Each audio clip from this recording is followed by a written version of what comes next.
So definitely not. It's really not happening like that. But by the way, this is not something that I cracked. It's very messy in my mind. The way I work today, which I'm sure is not optimal, I just get dragged from one thing to another thing. So I do not decide to work on anything. It's a little bit like the environments and like people are deciding for me what I should work on. So it's very messy, but it kind of works for 5 projects. Maybe it's not going to work with 10.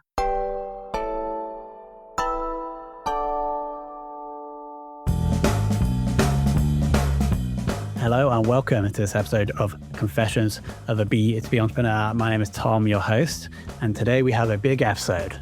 We have Thibaut on. Now, Thibaut was the co-founder of Taplio and Tweet Hunter, sold to Lempire, and now Thibaut is doing something very interesting where he is finding co-makers for small bootstrapped SaaS companies. Well, small at the moment, they're growing. And he is then doing the distribution for all of them and also building his personal brand at the same time with the goal of getting them all to 100K MRR in the next year or so.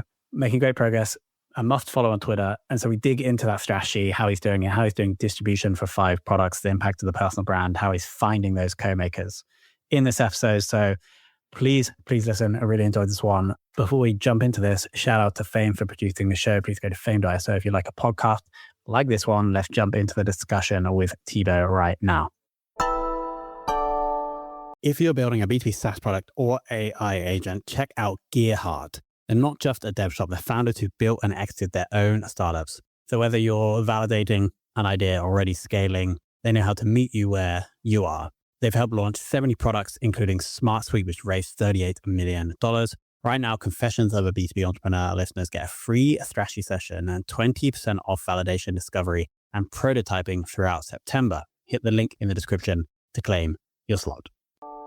Thibaut, welcome to the show. Thank you very much for having me. So when I say we, I mean you have a very interesting way, it seems, of building B2B companies without funding, with like social first, AI first. So here's essentially what I want to dig into in the next 30 minutes is what we're currently doing to build these bootstrapped SaaS companies. Does that sound good to you? I don't know if you know about it, that I did the opposite first and I failed like at least twice. That's why I changed maybe. Interesting. So actually, let's give context, but I don't want to spend too long here. So prior to Taplio, are you saying that you built other things and raised money? Yeah, it's kind of like you hear every day, if you want to be an entrepreneur, that you hear that you need to be the next Facebook. So you need to hire big bunch of money, to hire huge teams to go big. And so that's basically what I did when I got out of school. I did that twice, actually. I raised money, hired big teams, and it didn't work. It didn't work. So when you said it didn't work, you probably like learned a lot, right? But maybe you just like it financially, it wasn't what you thought it was going to be. Yeah, definitely. If I had to like do things again, I think I would have done this pretty much the same way. I learned a lot. These 2 failures allowed me to get a job that I would have never had without those experiences. I got to be a CTO in a big scaling startup, managing a team of 30 engineers with a very big salary when I think my peers were way behind in terms of career and stuff like this. So yeah, it was still a super insightful experience. Got it. And then in the end, it didn't like work out the way you wanted it to. And then was that when you started building stuff on your own? And I think it was Taplio and Tweet Hunter were those 2. Yeah. Cool. And was that solo or did you have a co-founder for those 2? I had a co-founder my entire life. Like I need someone to think, basically. Like I need to I need the ping pong to get ideas. And was it the same co-founder for both or one each? Not really. Like, you mean the 2 failed startups or the successful ones? Taplio and Tweet Hunter. Taplio and Tweet Hunter is basically the same products with the same co-founder, who is the person that I created my very first startup with, which failed. But this time we got together and like we had this crazy experiment where we basically wanted to ship 1 new product every week until something stick. And so we shipped something like 10 failed products, which didn't work. But the 11th one was Tweet Hunter, and it took off from basically day 0. And that was roughly like 2020? 2021. Yeah. With COVID, I basically quit my job, started again startuping. And because of COVID, I guess there was no way to get to the office You had to work from home. So we had this amazing async, no meeting, fully remote vibe, which like kind of forced me to get some social interaction on Twitter, I guess. And that's how I started building in public, which was an amazing thing for me. Which we'll also get to later on.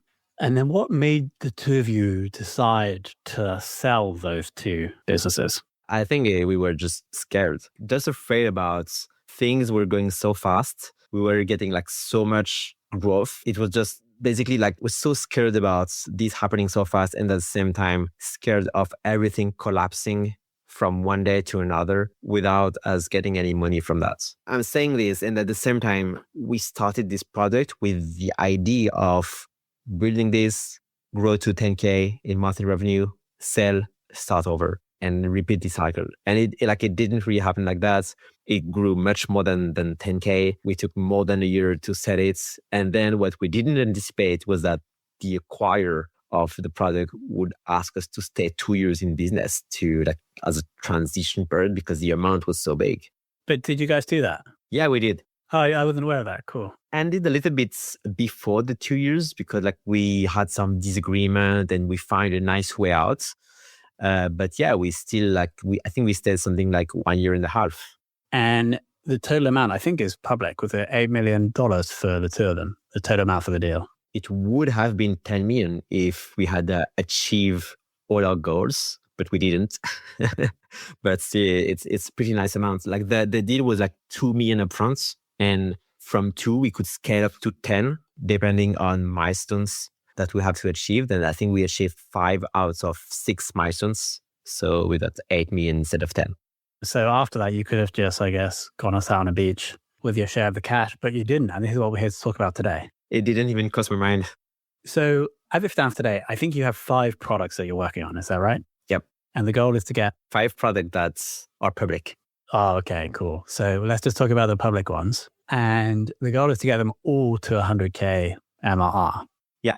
It seems like they're all between like 30 and 60. Is that right? Not really. Okay. So some, I think Outrank at least is a 60 that was announced like yesterday. Exactly. But then we have others that might be a bit lower. Makes sense. Okay, cool. Can you explain to me how you're working on 5 products? So with everything happening in AI, basically, I think I'm scared of becoming useless. I'm afraid that my skills are not worth anymore in the future. And so I'm driven by this wheel of staying relevant, I guess. And so I wanted to shift to basically going into distribution entirely.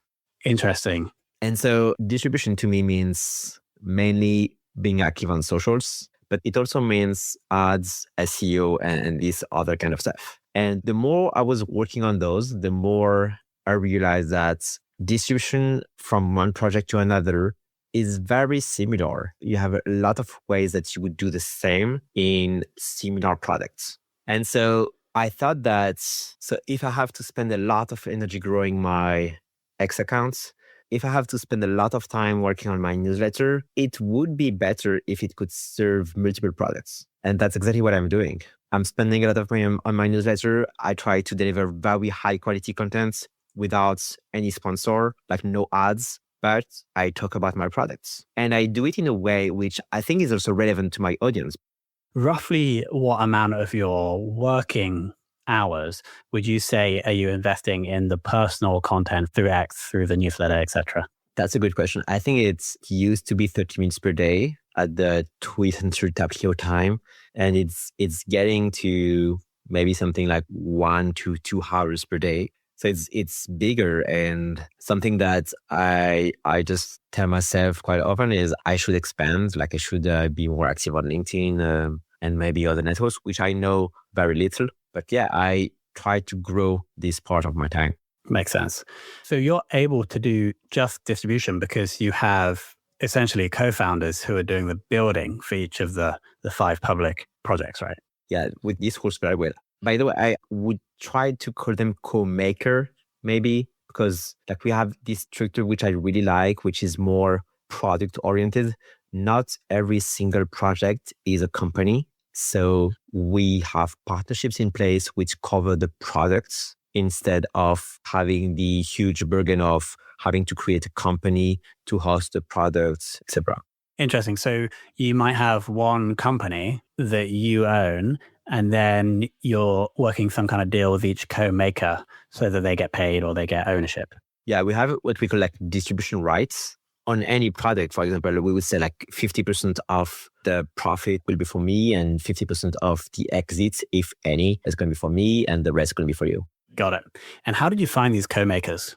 Twitter. Like, this is amazing how easily you can find talented people on Twitter. One of my products come from a tweet where I was just asking for people to plug their products. I was just randomly scrolling. Like, I didn't even have the intent of finding a new product to partner with. And one of the founders just dropped the product. It was very relevant to me, very relevant to my audience. The maker was very talented. He was building super fast. So we talked a lot and we ended up partnering up on the products, and I'm now working on it. It's called Post Syncer, by the way. Allow me to plug it.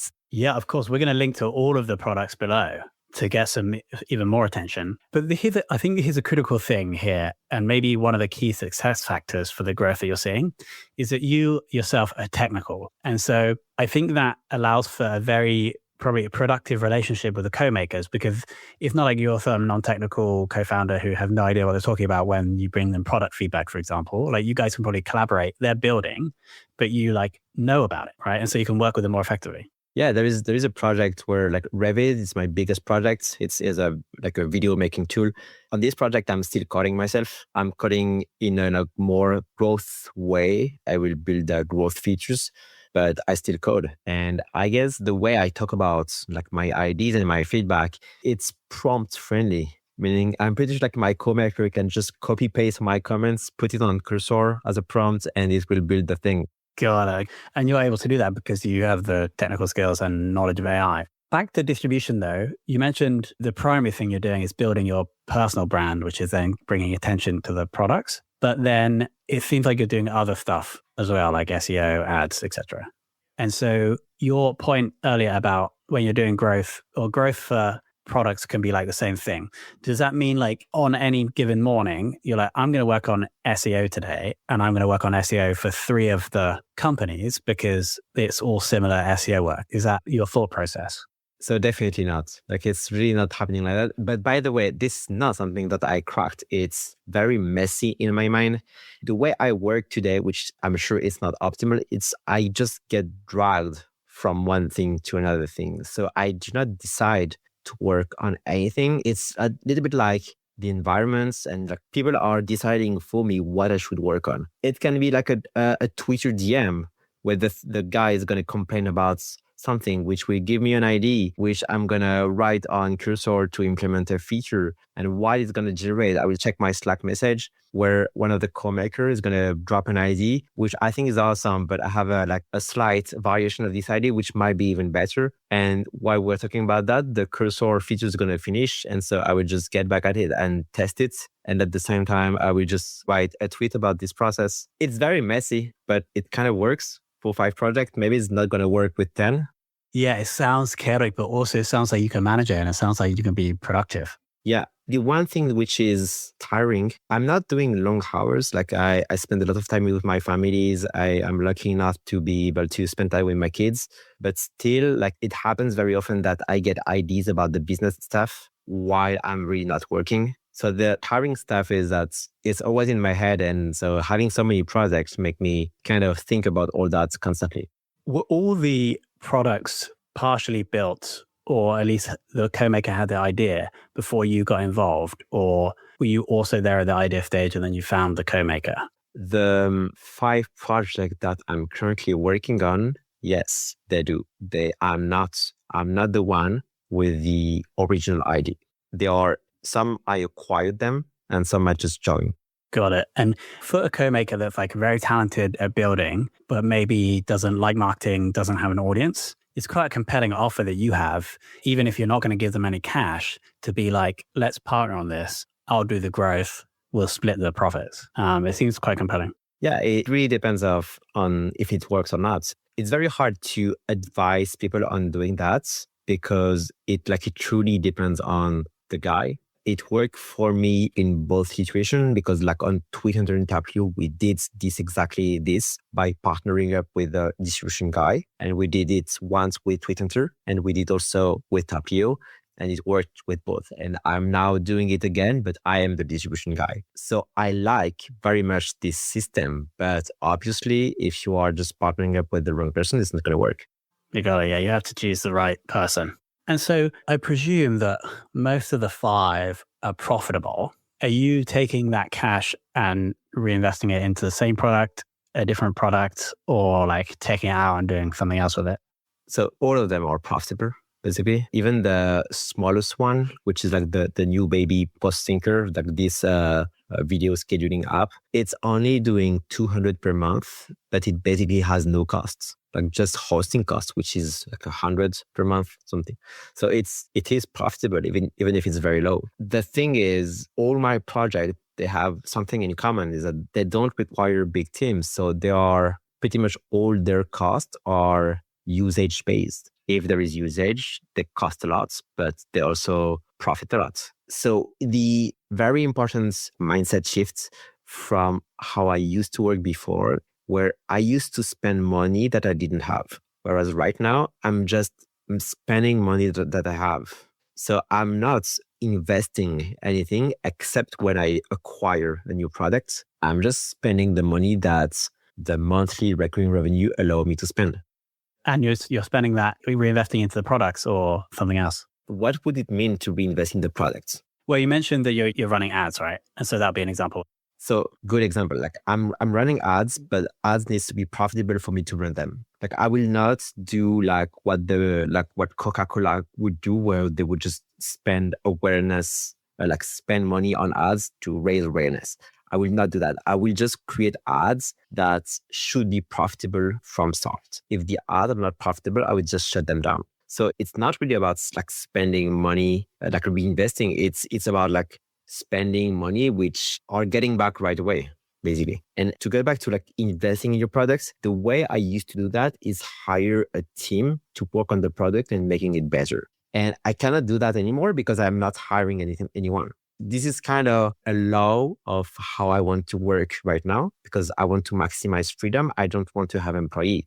And so I cannot hire. And so I cannot spend to improve the products. It's just us building it. Does that make sense to you?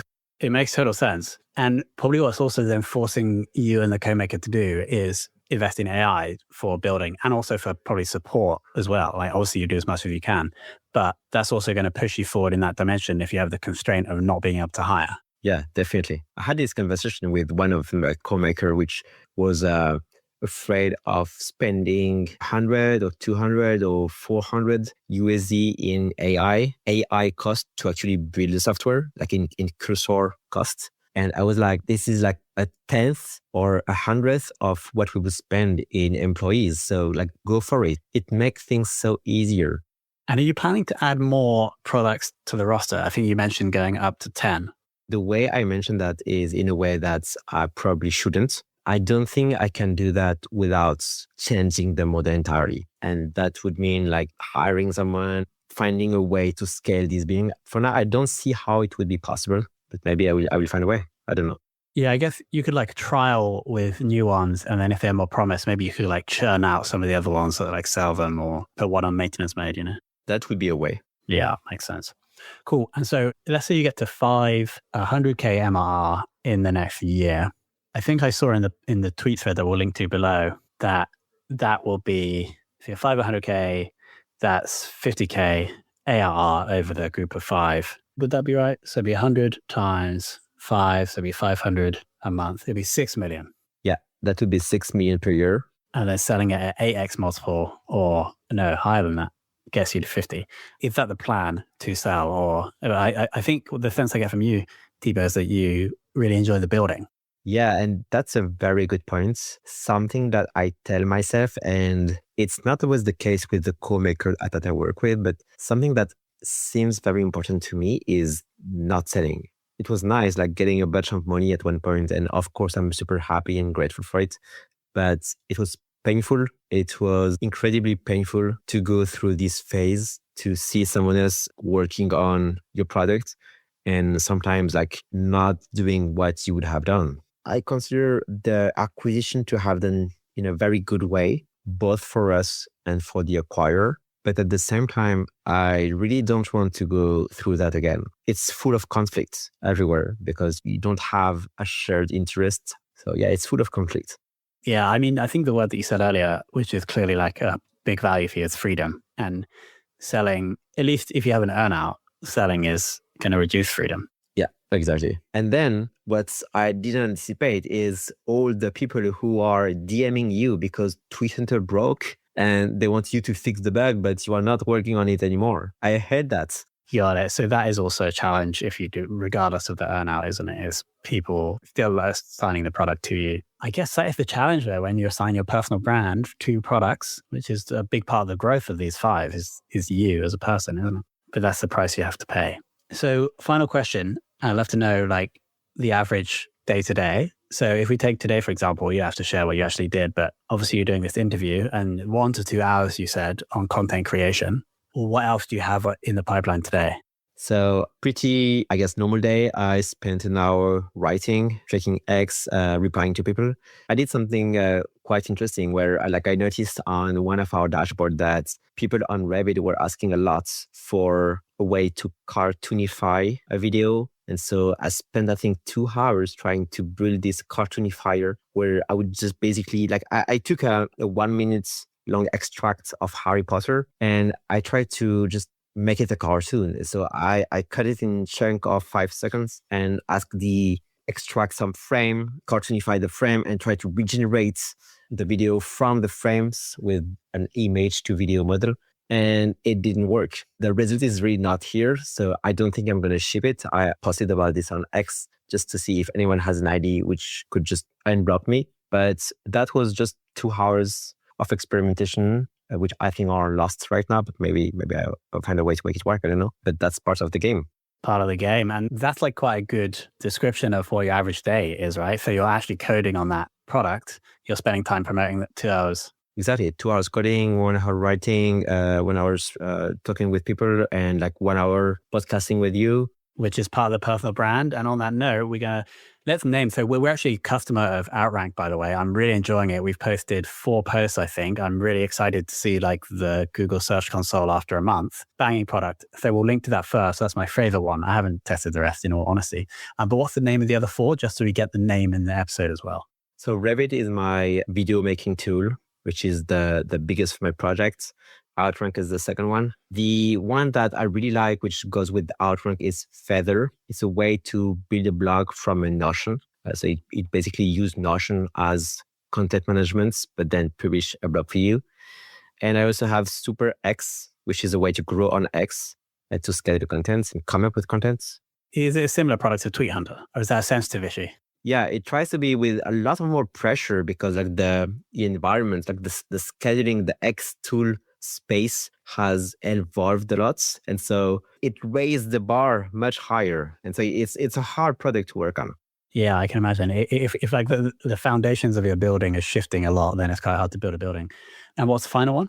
And the final one is Post Syncer, which basically allow you to schedule content across, I think, 8 platforms at the moment, all the major ones. So we'll link to all them below. We'll link to your X account, obviously, and the newsletter.